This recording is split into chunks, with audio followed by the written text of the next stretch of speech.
John Connor, one of the partners of Petit Soleil on Monterey in California and San Luis Obispo. We purchased the property in May of 2002. It's called the Adobe Inn, with plans on changing it. In October of 2002, we closed the Adobe Inn, totally gutted it, and rebuilt it. Came back out in February of 2003 as Petit Soleil.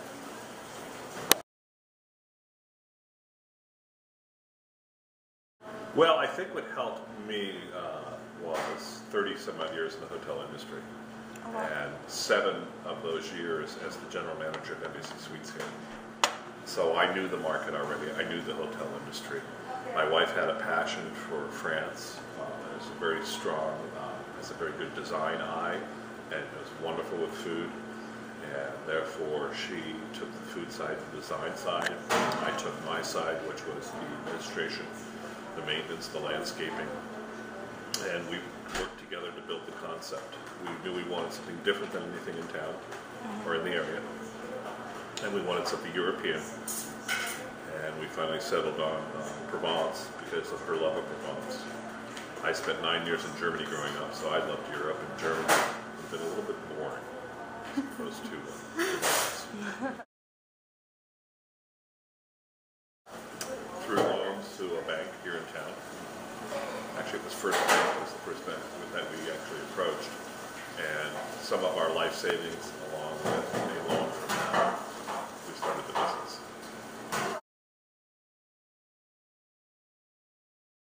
The majority of the hotels in San Luis Obispo are cookie cutter hotels, which I consider what I used to manage, which are your brand names, your qualities or embassies or courtyards, and they have just the same. Every room's the same, everything looks the same. Their employees are hired and trained for specific positions, but I don't feel given the amount of time and energy you need to make each employee an integral part of your business, which we have here. So we not cookie cutter, every room is different. Everything we do is on a theme based, that we give a full experience to our guests. With that, each employee knows what the mission is here and what to give our guests. And our guests, we treat them as if they're family or friends visiting our home. And they leave that way. And that's what steps us aside. Interesting point I always bring up, every hotel in town pretty much is this way, that if you love that hotel, you make a reservation well in advance, and you go stay there, you're loyal to that hotel. Somebody can walk in that night and say, do you have a room? And sometimes get a room for less than what you paid. We don't do that. Our room rates are pretty right on, same year-round. We don't play any games with the room rates, so our guests always know what they're going to pay, and everybody's paying the same. And not too many people do that. Establish a website. Get that website's presence up on the net. Initially did some per-click sponsorships and things in the beginning.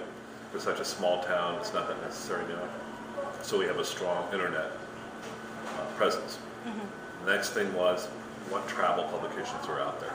We had to make sure that we were in every travel publication. Contact them, let them know we exist, let them come by, take a look at us, put us in their travel. So that was accomplished. We were able to do that. The big also key is taking care of that guest. Once they're here, making sure that everything is beyond their expectations. Therefore, they will return, tell all their neighbors and friends to come here.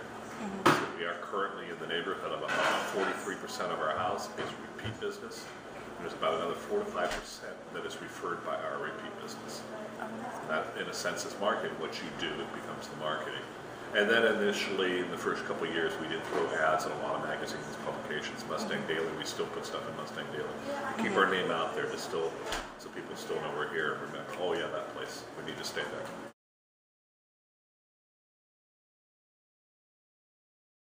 Your mission, so you exactly know what you're going to do. And then if in that mission, of course, is your customer, then that's where you really focus. Customer and your employees, and not on yourself, and not on making money. Money will follow.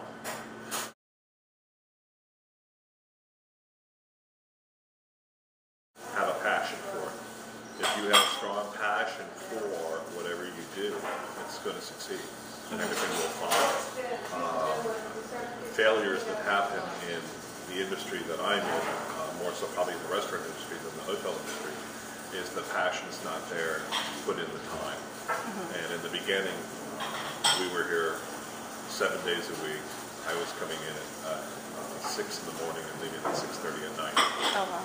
And you have to do that to build a business to make it to where it is. And I think a lot of the failures that happen in small business and entrepreneurs is they expect money to come quickly. It does not.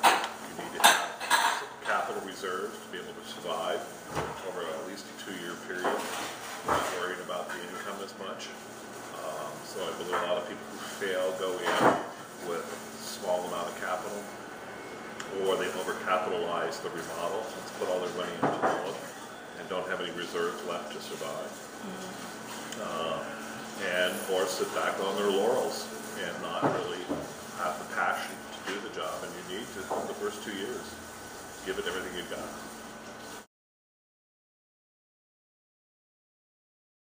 The contractor that renovated this place, and the architect, and all the people that you had to deal with in order the city to get all the approvals, get everything done to renovate and change the place was probably one of the most difficult things.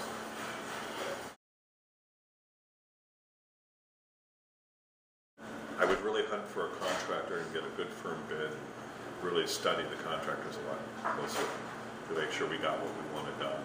But other than that, no, I think we did everything that was to our plan and it worked out very well.